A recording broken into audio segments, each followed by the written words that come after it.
Entre a Terra e o Céu, de André Luiz, capítulo 23, Apelo Maternal. Então, André começa dizendo, a paisagem doméstica na residência de Amaro não mostrava qualquer alteração. Zulmira, atormentada por Odila, que realmente vampirizava suas forças, jazia no leito, apática e desolada, como estátua viva de angústia e medo, escutando o vento que zunia lá fora. Mais magra e mais abatida, exibia comovedoramente a própria exaustão. Irmã Clara, depois de expressivo entendimento com o nosso orientador, solicitou que nos mantivéssemos a pequena distância e, abeirando-se da mãe de Evelina, que tanto quanto a enferma não percebia a nossa presença, alongou os braços em prece. Sob forte emoção, acompanhei o formoso quadro que se desdobrou divino ao nosso olhar. Gradativamente, o recinto foi invadido por vasto círculo de luz, do qual a instrutora se fez o núcleo irradiante. Nossa amiga parecia uma estrela repentinamente trazida à terra, com os dois braços distendidos em torno de asas, em forma de asas, prestes a desferir excelso voo. Cercava enorme halo de dourado esplendor, como se ouro eterizado e luminescente emoldurasse a sua forma leve e sublime. Dos revérberos, quer dizer, dos brilhos dessa natureza, passavam a irradiações a tonalidades diferentes, em círculos fechados sobre si mesmos, caminhando dos reflexos de ouro e opala seria assim um azulado leitoso, ao róseo vivo, do róseo vivo ao azul celeste e do azul celeste ao verde claro e do verde claro ao violeta suave. E se transfundia, quer dizer, se espalhava em outros aspectos a me escaparem da minha imaginação. Tive a ideia de que a irmã Clara se converteu no centro do milagroso arco-íris, cuja existência nunca pude vislumbrar. A casa ficou excessivamente estreita para aquela abençoada fonte de raios balsamizantes e indefiníveis. Reparei que a própria Odila se aquietou como que dominada por branda coação, por branda força, Estático, mal conseguia articular alguns monossílabos, procurando esclarecimento do nosso instrutor. E o ministro, enlevado, esclareceu. Irmã Clara já atingiu o total equilíbrio dos centros de força, que irradiam ondulações luminosas e distintas. Em oração, ao influxo, quer dizer, ao poder da mente enaltecida, emite as vibrações do seu sentimento purificado, que constituem projeções de harmonia e beleza a lhe fluírem do ser. Se partilhássemos com ela a mesma posição evolutiva, entraríamos agora em relação imediata com o elevado plano de consciência em que ela se exterioriza. E então, em vez de somente observarmos esse deslumbramento de luz e cor, perceberíamos a mensagem glorificada que nasce do seu coração. Perceberíamos a mensagem as irradiações, né, sob nossos olhos são músicas e linguagem, saberia e o amor do pensamento a se expressar maravilhoso e vivo. A sintonia espiritual perfeita, porém, só é possível entre aqueles que se confundem na afinidade completa. A mensageira transfigurada parecia mais bela. Avançou para a primeira esposa de Amaro e cobriu os olhos de Odila com a mão lirial.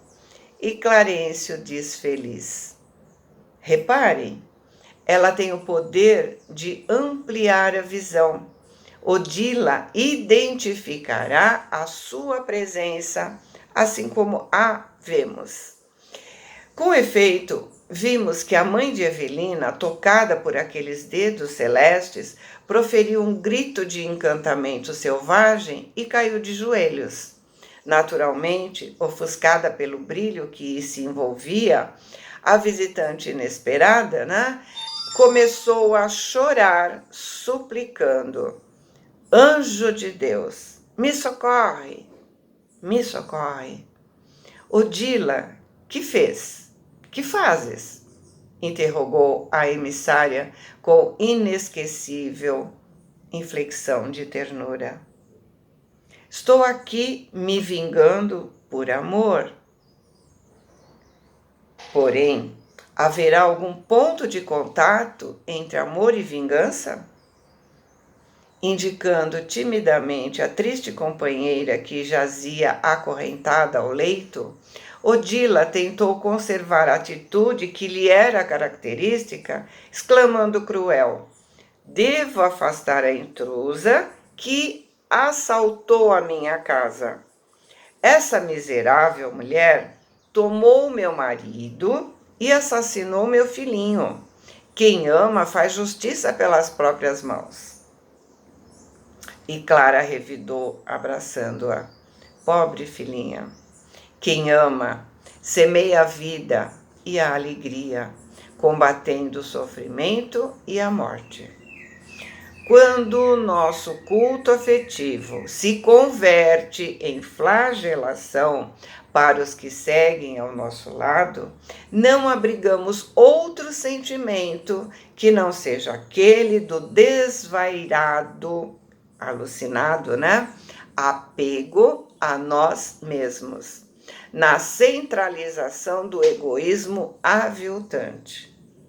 Nos achamos à frente de infortunada irmã, arrojada, quer dizer, jogada à dolorosa prova. Não te dói vê-la derrotada e infeliz? E aí, soluçando, Odila, mais dominada pela influência magnética da mensageira do que impressionada por suas belas palavras, disse: ela se casou com o homem que eu amo. E Clara ponderou sem afetação: não seria mais justo considerar que foi ele quem se casou com ela? E acariciando a sua cabeça, agora trêmula, a instrutora acrescentou: Odila, o ciúme que não destruímos enquanto dispomos de oportunidade de trabalhar no corpo denso, se transforma em aflitiva fogueira a queimar o nosso coração depois da morte. Acalma-te. A mulher de carne que você foi, agora precisa oferecer lugar à mulher de luz que você deve ser. A porta do lar terrestre, onde você supunha ser a rainha do pequeno império sem fim, acabou com os teus olhos materiais. A paisagem na terra é um dia na escola. Todos os bens que desfrutávamos no mundo de onde viemos constituíam recursos do Senhor que nos cedeu a título precário. Por lá, raramente nos lembramos de que o tesouro do carinho doméstico é algo semelhante à sementeira preciosa, cujos valores devemos estender. Começamos a obra do amor no lar, mas é necessário desenvolvê-la no rumo da humanidade inteira. Temos um só Pai, que é o Senhor da bondade infinita, que centraliza nossas esperanças. Somos assim, todos irmãos, partes integrantes de uma só família. Ou seja, todos nós somos irmãos. Temos que nos entender, aprender e ensinar. Amar ao próximo como a ti mesmo. Você já imaginou no lugar de Zulmira, experimentando suas dificuldades e aflições? Já se colocou no lugar da Zulmira, né? Experimentando as suas dificuldades e aflições? Já se colocou na condição de esposo que afirma amar? Se você visse no mundo sem a companhia dele, com os filhinhos necessitados de consolo e aflição,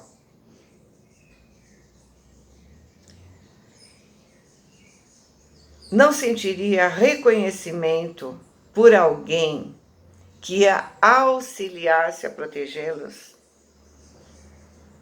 Considera somente os seus problemas? Entretanto, o homem amado permanece no cárcere de escuros padecimentos íntimos a se debater com enigmas inquietantes, sem que te disponhas a socorrê-lo. E aí ela suplicou, né, com evidentes sinais de angústia: não me fales assim. Odeio a infame que roubou nossa felicidade. Odila, reflete. Você se esquece de que a mulher sempre é mãe? O túmulo não restituirá o seu corpo, que a terra consumiu. E se deseja recuperar a ternura e a confiança do companheiro que deixou na retaguarda, é preciso saber amá-lo com o espírito. Modifica os impulsos do teu coração. Não suponha que amar seja capaz de te querer, transformada como você se encontra, entre as farpas envenenadas do despeito, caso chegasse de repente até nós. Mas ela matou meu filho. Como você pode provar semelhante acusação? A intrusa invejava sua posição de carinho de Amaro. Clara concordou afetuosa. Sim, admito que Zulmira assim se conduzisse. É inexperiente ainda e ignora, enquanto nos demoramos na terra, como impedir a nossa visão. Mas não seria justo atribuir a morte do menino apenas por isso. Medita. A verdadeira fraternidade a ajudará a sentir naquela que a sucedeu no lar uma filha suscetível de recolher o seu afeto e a orientação. Em lugar de você criar uma inimiga na sinistra bigorna da crueldade, você edificará uma dedicação nobre e leal para enriquecer a sua vida. Retirando a luz do seu amor das chagas comburentes do inferno do ciúme, em que você padece pela própria vontade, será realmente para o homem querido e para a filha que clama por sua assistência uma inspiração e uma bênção. Ou seja, se ela mudar a coloração, se ela olhar como uma filha, ela pode modificar toda a situação. Talvez porque Odila, quase vencida, simplesmente chorava, a mensageira afagava seus cabelos, acrescentando: sei que você sofre igualmente como mãe atormentada. Recorda, contudo, que nossos filhos pertencem a Deus. Se a morte colheu a criança que você chora, separando-a dos braços paternais, é que a vontade divina determinou o afastamento. A mensageira animava sua fronte, nos dando a impressão de que a submetia a suaves operações magnéticas. E depois de alguns instantes em que apenas ouvíamos os soluços de Odila transformada, a venerável amiga acentuou: por que não se dispõe a clarear o próprio caminho a fim de reencontrar o seu anjo e embalá-lo de novo em seus braços, ao invés de se dedicar inutilmente à vingança que cega os seus olhos e congela o seu coração? Clara certamente alcançou o ponto sensível daquela alma atribulada, porque a infortunada mãe de Evelina, como se atirava para fora de si mesma, todos os pesares que tomavam conta dos seus sentimentos e gritou, como uma fera jugulada pela dor: meu filho, meu filho! E seu pranto convulsivo se fez mais angustiado, mais comovente. A emissária do bem a abraçou com carícia maternal e falou aos seus ouvidos: alegre-se, irmã querida. Grande é a tua felicidade. Pode ajudar, e isso representa aventura maior. Nada a impede de auxiliar o companheiro da humana existência, ao alcance das suas mãos. E basta uma prece de amor puro, com o testemunho da sua compreensão e da sua piedade, para que vença a reduzida distância entre o seu sofrimento e o filhinho idolatrado. Há 22 séculos espero por um minuto igual a esse para o meu saudoso e agoniado coração, uma vez que os meus amados ainda não se inclinam para mim. Olha isso, gente, 2.200 anos de espera para poder fazer o que Odila tem a oportunidade de fazer agora, se reconhecer pelo ciúme infundado e modificar o seu olhar para a situação, ao invés de ficar cristalizada. A voz de Clara parecia mesclada de lágrimas que não chegavam a surgir. Dominada pela vibração da mensageira celeste, Odila se agarrou a ela, prosseguindo em choro convulsivo, enquanto a instrutora repetia com desvelos de mãe: vamos, filha, vamos à procura de nossa renovação com Jesus. Amparando-a, Clara a conduziu para fora, colada ao próprio peito, junto de nós, e Clarencio informou: agora Zulmira poderá se recuperar. A adversária se atirou sem a violência que prejudicaria o seu campo mental. Ou seja, Clara retirou Odila cheia de amor. Plantou uma semente de amor no coração dela. A obsessora foi retirada com alegria. Então, Clarencio pode ajudar Zulmira com mais eficácia. E André finaliza o capítulo dizendo, que acompanhando o nosso orientador, nos afastamos embora conservando a atenção presa à continuação de nossa edificante aventura. Fiquem com Deus. Boa semana. Amo vocês.